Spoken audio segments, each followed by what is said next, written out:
L'équipe de la communication du siège mondial des adventistes du 7e jour organise une rencontre pour la première fois au Brésil.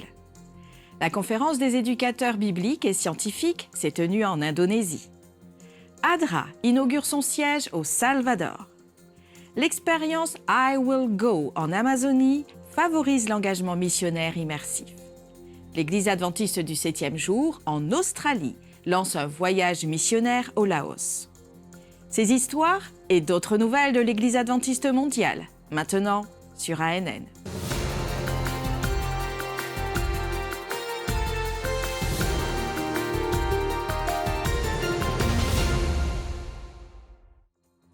Les communicateurs adventistes se sont réunis pendant 3 jours à Sao Paulo au Brésil et ont été rejoints par des responsables du département de la communication de la Conférence générale des adventistes du 7e jour. Pour la première fois, l'équipe de la communication du siège mondial adventiste au Brésil rencontrait des collaborateurs indépendants. Ce premier événement a eu lieu du 29 au 31 août. Il a commencé à l'Institut adventiste de technologie, IATEC, et s'est achevé au Centre universitaire adventiste de Sao Paulo, UNAESP. Il a réuni 46 professionnels, dont le vice-président de la conférence générale, Billy Biaggi. Grâce à la radio, la télévision, nous couvrons potentiellement le monde, mais surtout à travers Internet, car toutes les personnes sont connectées de nos jours, n'est-ce pas? La réunion a servi de forum pour l'échange d'idées et de stratégies visant à renforcer la présence numérique de l'Église et son engagement communautaire. L'équipe qui travaille pour la conférence générale sur les réseaux sociaux en portugais ne s'était jamais rencontrée. L'objectif était donc qu'ils échangent des expériences, apprennent les uns des autres et s'encouragent. Cette rencontre a été très positive. Elle a revitalisé l'énergie spirituelle, les connaissances techniques et les rêves de tous pour faire de la prédication de l'Évangile en langue portugaise sur les réseaux sociaux une réalité. Parmi les participants se trouvait l'équipe à l'origine de Heroes, une application de questions bibliques qui a accumulé 900 000 téléchargements. Cette application se démarque comme un outil innovant pour l'éducation religieuse et l'engagement. C'est une grande joie de participer à cet événement qui rassemble toutes les personnes engagées dans l'évangélisation par le biais de la communication. Cet événement favorise l'intégration. Nous rencontrons ceux des différents pays avec lesquels nous travaillons sur un projet. Nous renouvelons notre conviction de travailler pour la prédication de l'Évangile à travers la technologie, les médias, les jeux, et nous planifions l'avenir, les projets, les stratégies, les plans et les objectifs. Donc, juste de la gratitude et beaucoup de joie de participer à cette rencontre. L'équipe d'ANN, le réseau d'actualité adventiste, a assisté à la réunion. Elle est responsable des actualités mondiales de l'Église sur les plateformes numériques et des actualités vidéo hebdomadaires de 30 minutes en anglais, portugais, espagnol, français et swahili. Cela a été un rêve devenu réalité de voir la créativité, l'unité et l'aspect missionnaire de la division sud-américaine. Venir ici, former notre équipe qui est répartie sur tout le territoire de cette division et les rencontrer pour la première fois a également été une expérience très particulière. Pouvoir ensemble et en personne, joindre le cœur et la mission a été une expérience que nous n'oublierons jamais. Il est important que nous ayons ce contact avec ces personnes qui travaillent chacune dans un domaine différent sur un projet aussi vaste.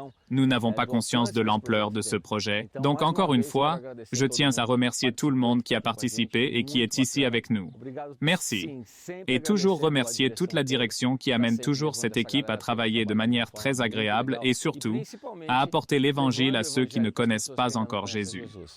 La réunion au Brésil a permis de souligner l'importance d'une communication efficace et d'un accompagnement pastoral à l'ère numérique, ainsi que l'engagement de l'Église adventiste à être une organisation de pertinence mondiale. Ces 2 derniers jours, nous nous sommes réunis avec toute l'équipe portugaise de l'Église mondiale. C'est très inspirant d'avoir des concepteurs de jeux et du personnel qui créent du contenu pour Internet, font du suivi pastoral, tous réunis et s'inspirant les uns les autres.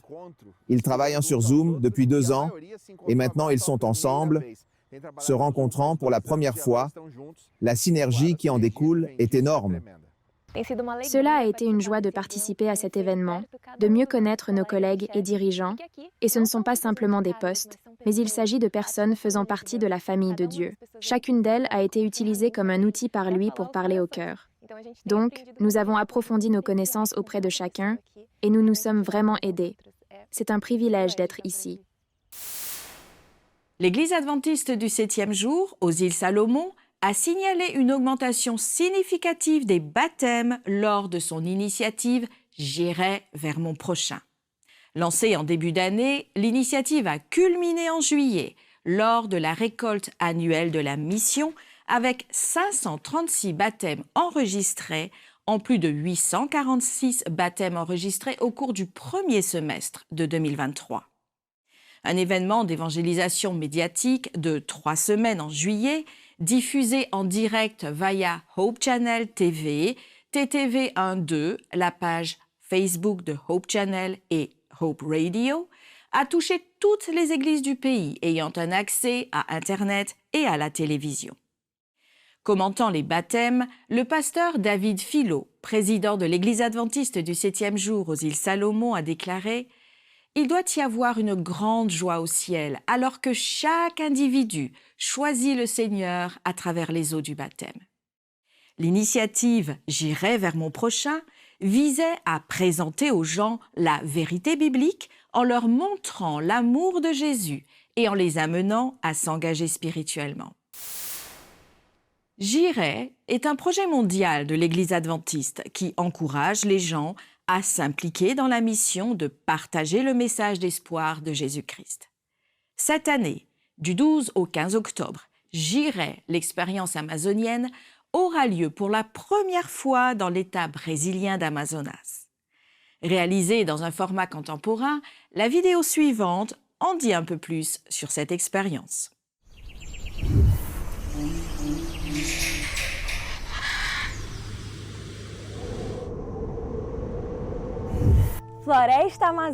La forêt amazonienne, un véritable paradis verdoyant, rempli de merveilles cachées. Préparez-vous à embarquer dans une aventure inoubliable de connexion avec Dieu. Vivez une expérience concrète à travers l'Amazonie, où mission et objectifs ont un but commun. Dans ce voyage incroyable, vous vivrez des moments uniques aux significations éternelles. J'irai, une expérience amazonienne vous attend. Inscrivez-vous. La conférence biblique et scientifique des éducateurs de l'Église adventiste en Asie du Sud-Est s'est tenue à l'université Klaba à Manado, dans le nord du Sulawesi, en Indonésie. L'événement a attiré 246 participants, dont des enseignants des écoles, des professeurs d'université et des administrateurs des églises. Les participants sont venus de différents endroits tels que Jakarta, la Papouasie occidentale et les Philippines. La conférence a abordé de nombreux aspects de la foi et de la création basés sur la Bible et les livres écrits par Ellen White. La réunion a été l'occasion d'encourager les enseignants de la région de l'Asie du Sud-Est sur la vision biblique adventiste du 7e jour et la création, les problèmes de l'évolution darwinienne et une chronologie beaucoup plus courte que celle proposée par la géologie traditionnelle. Des dizaines de personnes se sont présentées à l'Université adventiste d'Haïti, UNA, pour donner leur sang à une étudiante hospitalisée pour une grave maladie du sang. Cette étudiante, Sanderva Judeline Joseph, âgée de 24 ans, a récemment été diagnostiquée avec une anémie aplasique, une maladie rare et grave du sang. En quelques jours, les responsables de l'université ont organisé une collecte de sang en coordination avec diverses entités publiques. Étudiants, familles et amis se sont alignés pour donner 30 poches de sang. La collecte était la première organisée sur le campus et la rapidité avec laquelle les poches de sang ont été collectées a interloqué de nombreuses personnes. Sanderva a exprimé sa gratitude envers Dieu et les donateurs pour cette généreuse contribution. Elle a besoin d'un traitement médical intensif et d'autres interventions médicales en dehors d'Haïti. Elle continuera à recevoir des transfusions sanguines, tout en se reposant à la maison. Les étudiants et le corps enseignant continuent de prier pour elle. Pendant plus de 3 ans, le pasteur Ted Wilson, président de la Conférence générale, a communiqué avec plus de 22 millions de croyants à travers les messages vidéo hebdomadaires de 10 minutes. Actuellement, il présente en détail le livre « La tragédie des siècles » d'Ellen White. Cette publication est le livre missionnaire de l'Église adventiste pour les années 2023 et 2024 et devrait atteindre une distribution de plus de 500 millions de copies gratuites dans plusieurs langues. Regardons une partie du commentaire sur le chapitre 17 intitulé « Les précurseurs du matin ».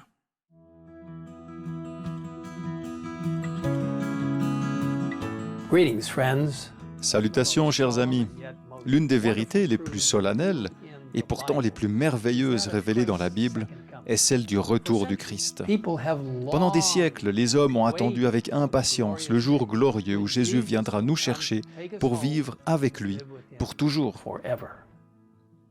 Depuis qu'Adam et Ève ont dû quitter leur maison dans le jardin d'Éden, les enfants de la foi ont attendu la venue du Messie pour briser le pouvoir du destructeur et les amener dans le paradis perdu.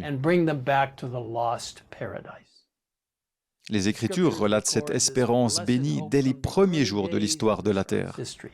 Le prophète Enoch, qui n'était que la 7e génération depuis Adam, a déclaré « Voici que le Seigneur est venu avec ses saintes troupes pour exercer un jugement contre tous. »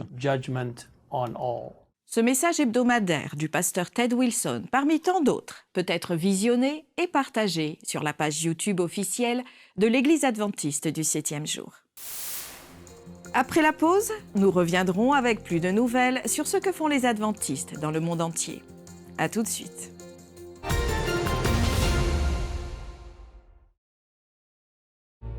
Be cheerful no matter what.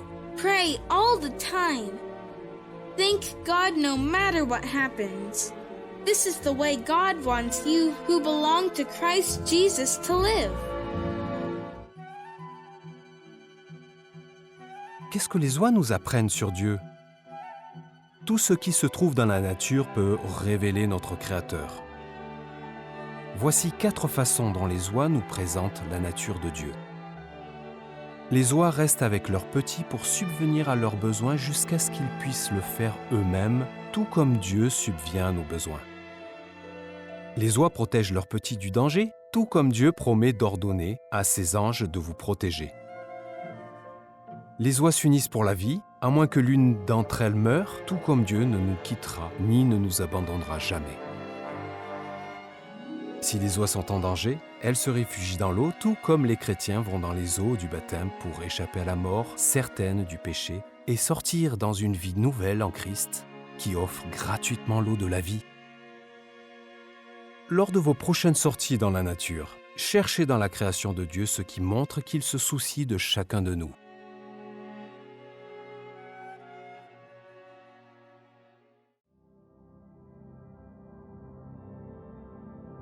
Voici comment Dieu utilise les volcans comme symbole d'espoir. Avec leur puissance massive, les volcans infligent des dégâts importants lorsqu'ils entrent en éruption, en particulier lorsqu'ils détruisent des communautés. Dieu a créé la terre pour qu'elle apporte un nouvel espoir après les violentes éruptions de feu.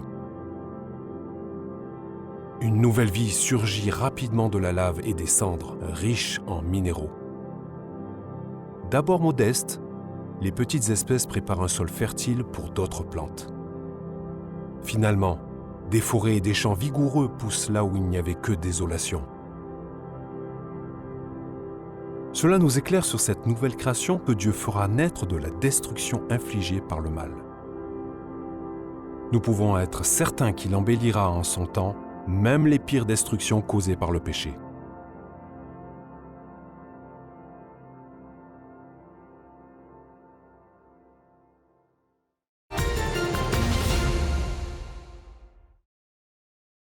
Antoinette Fournier, directrice de l'école primaire Iva Werner à la ferme de Kibidula en Tanzanie, a partagé ses expériences et ses défis lors de la Convention 2023 des services et industries des laïcs adventistes, ASI, à Kansas City aux États-Unis.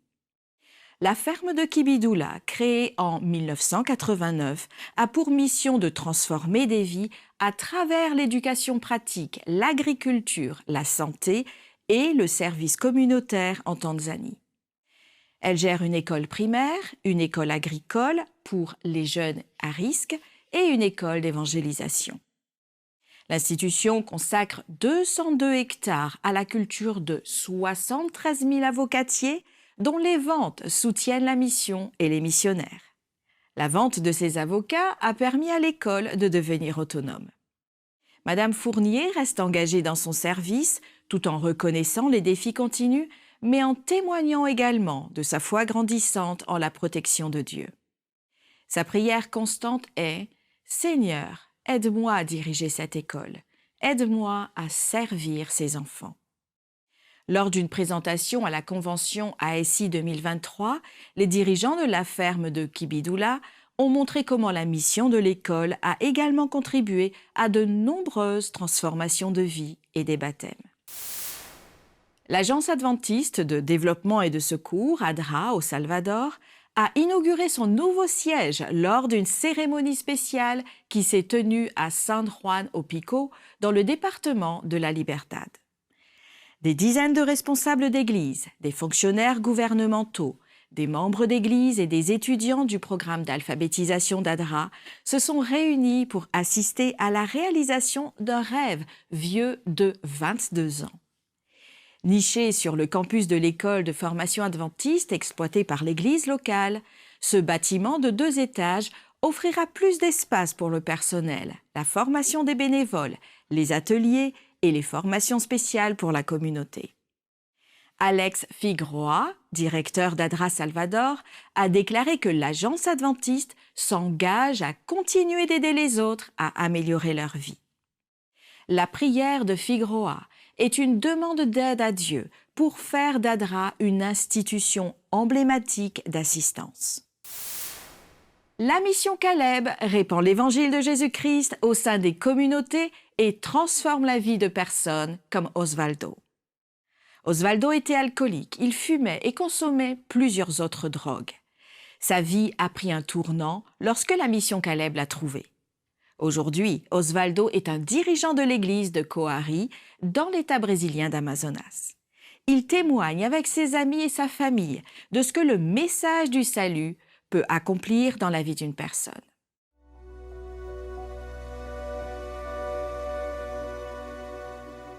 Eh bien, j'habite à quelques kilomètres de la ville, environ 60 kilomètres de la ville de Coari, à l'intérieur du lac de Coari, Coari Grande, que nous appelons le lieu tibien. On peut arriver chez moi seulement par bateau.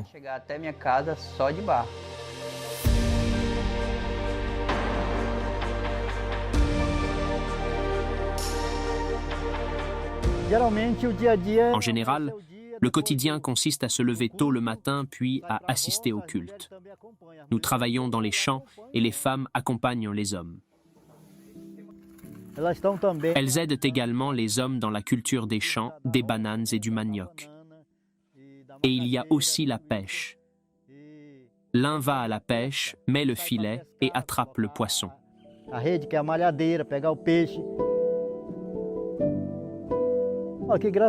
Ici, grâce à Dieu, c'est toujours une famille charnelle et spirituelle.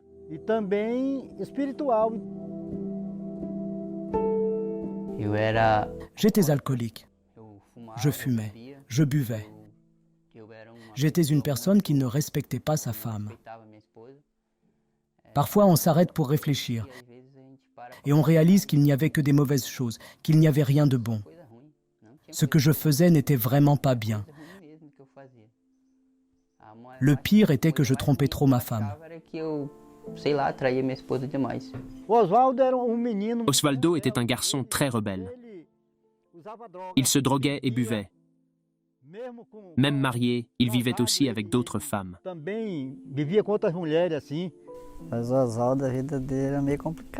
La vie d'Osvaldo était compliquée, vraiment compliquée. Il était de ceux qui buvaient et faisaient des choses incorrectes. Mais grâce à Dieu, la mission Caleb m'a trouvé et nous avons fait l'évangélisation ici. Des pasteurs sont venus et ont évangélisé. Nous nous sommes mariés et nous nous sommes baptisés. Avec la mission Caleb, il a été baptisé grâce à Dieu. Aujourd'hui, il est un dirigeant de l'Église. Je m'habitue au mot « ce Osvaldo ». Je n'avais pas ce mot dans mon vocabulaire, pas du tout. Et aujourd'hui, je passe par là et les gens disent « ce Osvaldo, ça va ?» Ce Osvaldo. Je réfléchis à ce Osvaldo. Jusqu'où suis-je arrivé à être un homme respecté? La mission Caleb était très sympa et a beaucoup aidé notre famille et d'autres aussi.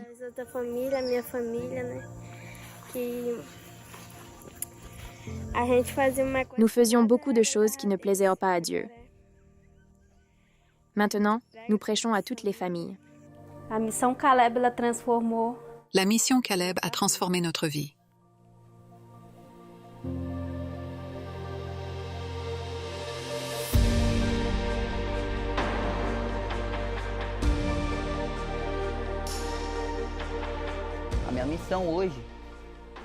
Ma mission est de porter l'Évangile, de la prêcher. Partout où je vais. Avec la grande inondation, c'est facile. Nous nous approchons de l'escalier, arrivons à la porte, donnons une brochure et nous voyons la fragilité des gens. Il n'y a pas de Dieu là-bas. Nous entrons avec Dieu, nous demandons « Puis-je ouvrir la Bible ?»« Oui, frère, tu peux. » Et nous commençons à parler et la personne commence à pleurer. Dieu élève des personnes d'où nous ne l'imaginons pas. Aujourd'hui, je suis un Caleb. Je me consacre en tant que tel. Je prêche l'Évangile à tous au bord de l'eau. Regarde, en général, en tant qu'un humain, on pense qu'il n'y a plus d'issue, on pense toujours de cette façon. Mais grâce à Dieu, le pouvoir de l'Esprit Saint agit dans les vies. Par la grâce de Dieu, il a accepté la parole. Aujourd'hui, il est un homme de Dieu. S'il y a un salut pour Osvaldo, il y a un salut pour toute personne qui croit en Dieu, croit en sa parole et en son amour. La mission Caleb m'a trouvé, et maintenant je veux trouver d'autres comme ils m'ont trouvé. Mes amis, tout est là-bas. Où que j'aille, j'apporterai l'amour de Dieu pour eux. L'Église adventiste du 7e jour en Australie a envoyé un groupe de 7 volontaires en mission au Laos, un pays d'Asie du Sud-Est, dans le cadre de l'initiative intitulée « Le service envers les autres compte vraiment », connu sous le nom de Stormco. Le programme, qui a une histoire de 30 ans à l'échelle internationale et en Australie, vise à impliquer les jeunes dans des travaux humanitaires. La mission de l'équipe au Laos s'est déroulée à l'école bilingue Naptit Savan de Phon Savan, un établissement offrant une éducation préscolaire, primaire et des cours d'anglais dans la province de Chiang Khouan. Pendant leur séjour, le groupe a organisé une école biblique de vacances Stormco pour les enfants et les adolescents locaux, marquant ainsi une réalisation d'importance dans un pays principalement bouddhiste et communiste. L'Église adventiste du 7e jour en Australie prévoit d'organiser 3 autres missions Stormco au Laos en 2024. L'objectif est d'envoyer des volontaires chaque année dans la région afin d'élargir la portée des programmes communautaires. Quand nous aidons les autres, nous devenons les mains et les pieds de Jésus. C'est le travail qu'ADRA, l'agence humanitaire adventiste, fait pour aider des milliers de réfugiés à travers l'Europe. Nous ne pensions pas que nous avions faim ou que nous ne pouvions pas prendre de douche parce qu'il n'y avait pas d'eau chaude. Nous nous demandions juste si nous allions rester en vie aujourd'hui ou si nous allions mourir. Et nous prions tout le temps. Dieu merci, nous sommes encore en vie.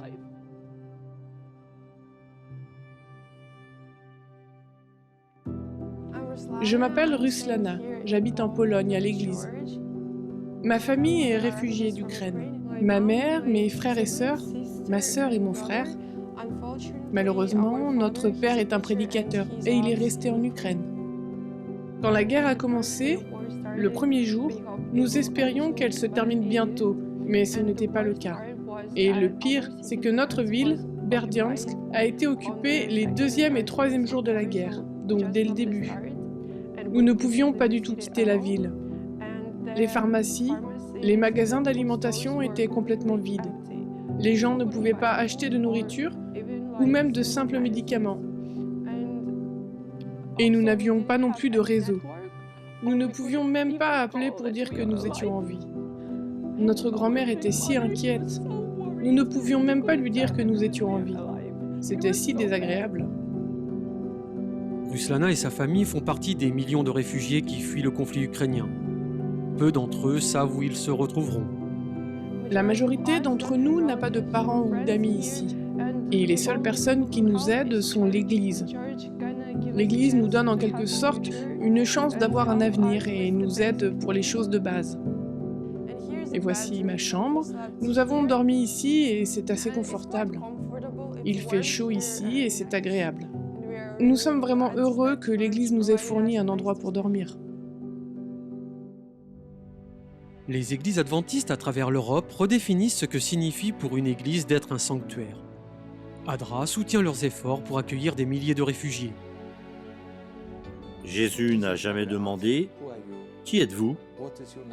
Quelle est ta nationalité ? Es-tu une bonne ou une mauvaise personne ?» Il était ouvert. Et je pense que c'est un bon exemple pour nous. Lorsque nous aidons les autres, c'est comme si les mains de Jésus passaient à travers nous. Nous changeons à cause de Jésus, de son impact sur nous. Nous voulons être ses mains et nous voulons être ses pieds.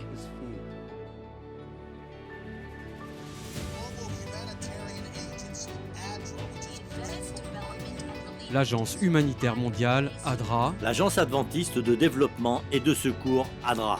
Et maintenant, l'organisation dispose de volontaires en Ukraine et dans les environs, et dans les centaines de milliers de personnes qui fuient. Des groupes ici au pays s'impliquent également. Mais un groupe d'aide du Maryland se rend beaucoup plus loin, à 5000 miles, pour fournir une aide directe. Elle fournit déjà un abri aux réfugiés dans des centres de jeunesse et des bâtiments d'église. Les volontaires d'ADRA ont franchi eux-mêmes la frontière avec l'Ukraine. Ce convoi transporte des fournitures. Quand ils nous ont dit « Ne vous inquiétez pas, vous pouvez vous sentir chez vous ici, nous vous aiderons parce que nous sommes vos frères et vos sœurs en Dieu », ils nous ont simplement soutenus et cela signifiait beaucoup.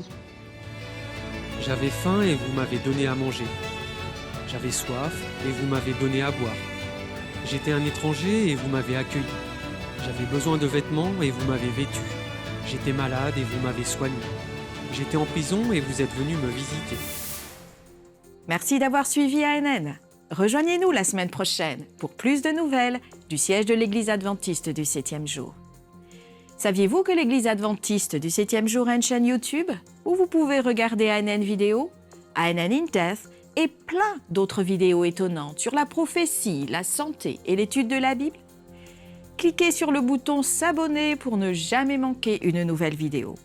Vous pouvez également nous laisser un commentaire ou un sujet de prière car une équipe prie pour vous 24 heures sur 24 et 7 jours sur 7. Avant de nous quitter, voici une bonne nouvelle tirée de Ésaïe au chapitre 26 et au verset 3. L'Éternel est bon. Il est un refuge au jour de la détresse. Il connaît ceux qui se confient en lui. Ainsi s'achève notre programme de cette semaine. N'oubliez pas que vous pouvez toujours visiter adventiste.news/fr pour des nouvelles quotidiennes et des vidéos. À la semaine prochaine pour d'autres nouvelles de foi, d'amour et d'espérance. Que Dieu vous bénisse.